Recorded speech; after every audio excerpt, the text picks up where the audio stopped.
Hi, good morning, everyone. Welcome back to the series of All About English. இப்போ இந்த election டைமாக இருக்குல்ல, அன்னைக்கு எலெக்ஷனில் இந்த கருத்து கணிப்பெல்லாம் நடத்துறதுக்கு கூட நம்ம ஒரு வார்த்தை போட்டிருந்தோம் 2-3 நாளைக்கு முன்னாடி. அந்த வார்த்தை ஞாபகம் இருக்கா? சிஃபாலஜி அப்படின்னு. இந்த எலெக்ஷன் சம்பந்தமான கருத்து கணிப்பு நடத்துறது, யாருக்கு ஓட்டு போட்டீங்க, யார் யார் வருவா, இந்த மாதிரியான விஷயங்களை பார்க்குறோம்.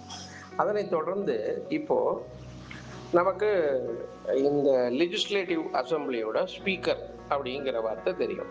அவர் தான் சபாநாயகர் அப்படின்னு சொல்லுவோம். இது ஆட்சி அமைக்கிறதுக்கு முன்னாடி எம்எல்ஏஸ்லாம் பதவி பிரமாணம் ஏற்றுக்கிறதுக்கு முன்னாடி ப்ரோடம் ஸ்பீக்கர் அப்படின்னு சொல்லுவாங்க. இந்த ப்ரோடம் ஸ்பீக்கர் அப்படின்னா என்னன்னா, is a temporary speaker appointed by the president for Lok Sabha or by governor for state assemblies. ஆக டேர்ம் ஒன்று தான். பார்லிமெண்ட்டாக இருந்தால் பிரசிடென்ட் அமர்த்துவார், இங்கே சட்டசபையாக இருந்தால் கவர்னர் அமர்த்துவார். அது ப்ரோடம் ஸ்பீக்கர் அப்படின்னு. இந்த ப்ரோடம் ஸ்பீக்கர் அப்படின்னா அவங்க டெம்பரவரி. ஒரு ஸ்பீக்கர் செலக்ட் ஆகிறதுக்கு முன்னாடி ஒரு ஸ்பீக்கரை அப்பாயிண்ட் பண்ணுவாங்க. அதுக்கப்புறம் எலெக்ஷன் நடத்தி அவங்களுக்குள்ள யார் ஸ்பீக்கரு அப்படின்னு முடிவு பண்ணி அனுப்புறது.